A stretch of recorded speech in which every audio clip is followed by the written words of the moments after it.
नमस्कार, आप देख रहे हैं न्यूज मंथन और मैं हूं आपके साथ राहुल तिवारी। मैं अभी मौजूद हूं पटना सिविल कोर्ट में। कल यहां पे ट्रांसफार्मर फटने की वजह से 2 लोगों की मौत हो गई थी। उस मामले में उनकी मांग है मृतकों को 50 लाख रुपए दिया जाए और परिवार में एक लोग को नौकरी दिया जाए। आप लोगों की तरफ अनिश्चितकालीन हड़ताल कर दिया गया है, तो सर क्या मांगे क्या है? अभी हम लोग डिस्कस किए हैं, अभी मीटिंग चल रही है हमारी मांग है कि हमारे पहले प्रॉपर बैठने का, ऑफिसर ऑफ द कोर्ट कहते हैं, तो हम लोग को बैठने का प्रॉपर व्यवस्था होना चाहिए विद सिक्योरिटी कि इस तरह की घटना दोबारा नहीं घटनी चाहिए हमारे बीच।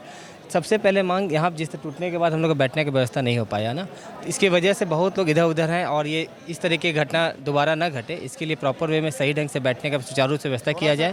आप लोग की तरफ से और क्या क्या मांगे हैं? देखिए, सबसे बड़ी बात है कि एक व्यक्ति जो मारा गया है उसके लिए सिर्फ 6 लाख रुपया देना उचित नहीं है।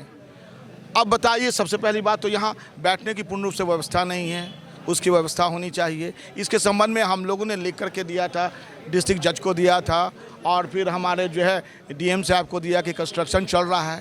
तो जो मारे गए हैं उनके लिए जो बार काउंसिल ऑफ इंडिया ने घोषणा की है 5 लाख रुपया का, बार काउंसिल ऑफ बिहार ने किया 1 लाख रुपया का, क्या जीवन का यही मूल है?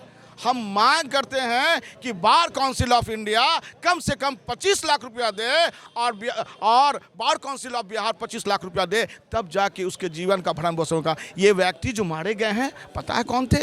ये व्यक्ति एक अपंग आदमी था, वो जलता रहा, भाग नहीं पाया और उसके लिए सिर्फ एक बच्चा है। तो उस ऐसी स्थिति में मैं बार बार सरकार से भी एक और निवेदन करूंगा। तो सरकार जो से निवेदन मेरा ये है कि उनके जो बेटा है उनको जो है सरकारी जॉब दिया जाए, अन्यथा हम लोग आज निर्णय लिया है कि निरंतर हम स्ट्राइक पर रहेंगे, कार का विधान होगा। इसलिए सरकार आप आकर के हमसे बात करे और बार काउंसिल से हम निवेदन करते हैं कि जल्द से जल्द वो घोषणा कर करके उसका चेक उसे सौंप दे।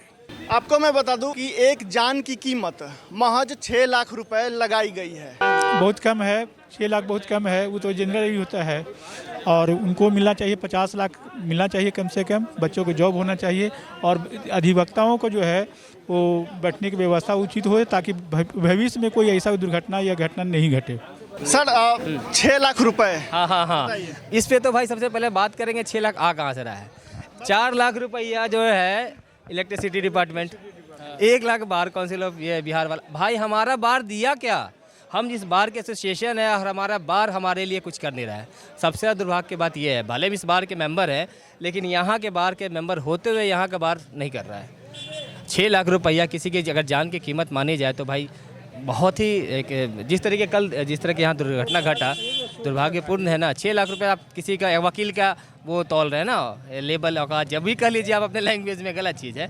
तो ये बार जो दे रहा है वो बट के दे रहा है और कैसे दे रहा है वो भी आपको बता दिया ना। 4 वहाँ से किस तरीके से। तो यहाँ का एसोसिएशन पटना बार एसोसिएशन अभी तक तो इस चीज़ का घोषणा नहीं किया कि हम लोग कुछ इस चीज़ के लिए कुछ कर रहे हैं। 6 लाख रुपया तोलना गलत है। 6 लाख मिल रहा है, 4 लाख मिल रहा है, मांग तो 50 लाख की है, लेकिन क्या 50 लाख रुपया का डिमांड यहाँ से जा रहा है, फुलफिलमेंट हो पाएगा?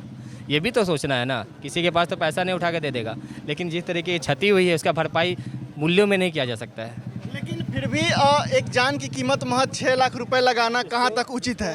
ये तो बहुत कम घोषणा किया गया 6 लाख रुपये से क्या होगा भाई? 6 लाख में जितनी महंगी में 6 लाख रुपया तो कुछ नहीं है। कम से कम उनको 50 लाख चाहिए। बाल है, बच्चा है, परिवार है, इतना उन पर चलेगा, उन्हीं पर डिपेंड परिवार है, ये कुछ नहीं है। यही मैं कहना है। सबसे बड़ा चीज़ है कि जो घटना हुआ उससे हम लोग मर्माहत हैं। सबको, उनके परिवार को हम लोग यहाँ से प्रणाम करते हुए विश्वास दिलाते हैं कि कोई भी दिक्कत हो हम अधिवक्ता बंधु उनके साथ खड़ा है, लेकिन आगे घटना पूरे बिहार में नहीं घटे उसकी व्यवस्था होनी चाहिए। अगर तत्काल उस समय एक एम्बुलेंस रहता, एक छोटा यहाँ डिस्पेंसरी रहता जिससे तत्काल वहाँ इलाज हो जाती तो इतना लोग नहीं मरते और बच जाते। उसकी व्यवस्था सरकार नहीं कर रही। ये बहुत दुखद घटना है।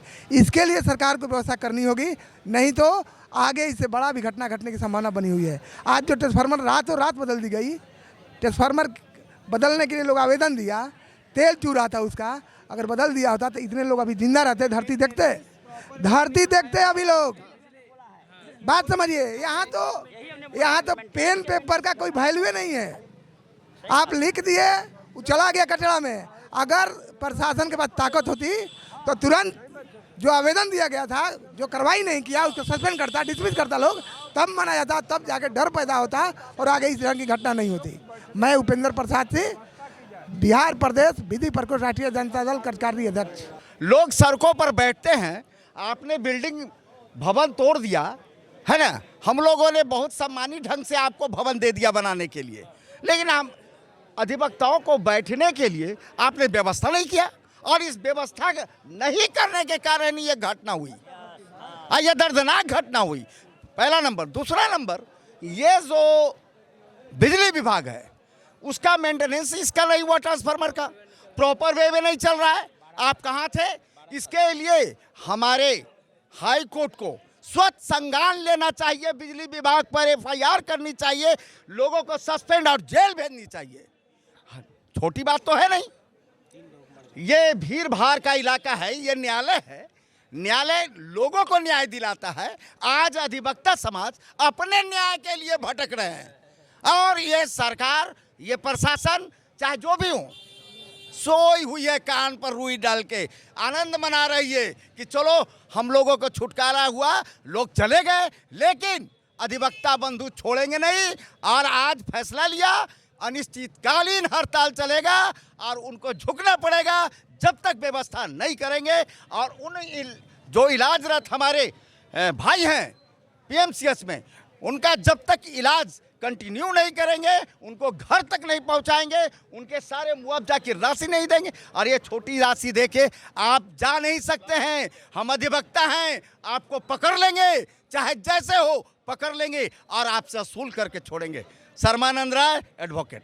बताया जा रहा है कि कल 2 लोगों की मौत हुई थी, लेकिन खबर की माने तो एक व्यक्ति की और मौत हो गई है। 3 आदमी चले गए हैं, अभी जो सूचना आ रही है, उससे और लोगों की मृत्यु हो चुकी है। देखिए, अधिवक्ताओं को भीख की जरूरत नहीं है।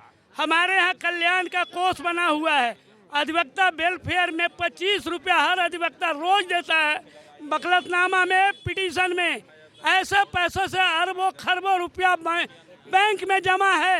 और तब हमारे बार काउंसिल के चेयरमैन की रूह नहीं कांपा, वो अपना दिल्ली, पंजाब, जम्मू कश्मीर जाते हैं, लेकिन अधिवक्ताओं के दुख के टाइम में 1 रुपया अभी तक नहीं दिया। बनावटी को घोषणा किया, उनको तो चेक लेके आके 10 लाख रुपया, 20 लाख देना चाहिए था। बार काउंसिल ऑफ इंडिया का वो है कौन? अधिवक्ताओं के बीच में अधिवक्ताओं का पैसा पर एक आदमी राज नहीं करेगा।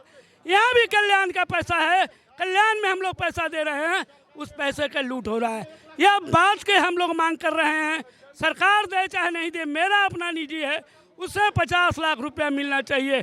और दुख की बात है कि बिहार के मुख्यमंत्री, बिहार के विधि मंत्री, पूर्व विधि मंत्री यहाँ आके भाषण दे गए, लेकिन आज संवेदना का एक शब्द उनके मुंह से नहीं निकला, ना तो क्षेत्रीय विधायक का निकला। कल आप मीटिंग में स्टेज पर उछल रहे थे, आज आपका संवेदना का एक शब्द नहीं निकला, अधिवक्ताओं के प्रति कोई सम्मान का शब्द नहीं निकला, ना तो सरकार का निकला, न मुख्यमंत्री का निकला। इससे दुर्भाग्यपूर्ण बात क्या है? पटना से ज़्यादा व्यस्तता में मेयर घूम रहे थे, दौड़ रहे थे, आज मेयर का बयान नहीं निकल रहा है। यह दुर्भाग्यपूर्ण बात है कि नहीं? यह लोकतांत्रिक व्यवस्था में हरास है, अराजकता की ओर अक्सर है, और पूरा स्टेट अराजकता की आग में जल रहा है। और अगर अराजकता ही पनपाना है तो पूरा अधिवक्ता बिहार को पैरालाइज कर देंगे, न्यायिक व्यवस्था को ठप कर देंगे। नहीं तो हमारे साथ सौहार्दपूर्ण वातावरण में वार्ता हो, जनता की समस्या, अधिवक्ताओं की समस्या, सरकारी मशीनरी का दुरुपयोग और डायरेक्शन ऑफ ड्यूटी पर अंकुश लगे। हमारे ही बीच से एक आदमी चेयरमैन बनते हैं, एक आदमी अध्यक्ष बनते हैं, और वो अपना व्यक्तिगत संपत्ति मान के बैठ जाते हैं। अधिवक्ता करे तो क्या करे, अधिवक्ता को तो सड़क पर आना ही पड़ेगा, मजबूरी है, हमको आवाज़ बुलंद करना पड़ता है उनके विरुद्ध में, जो हमारे ही बीच में बैठ के रावण का रोल करते हैं और कंस का रोल करते हैं। विनोद सिंह, राष्ट्रीय अधिवक्ता सेवा संघ के अध्यक्ष हैं।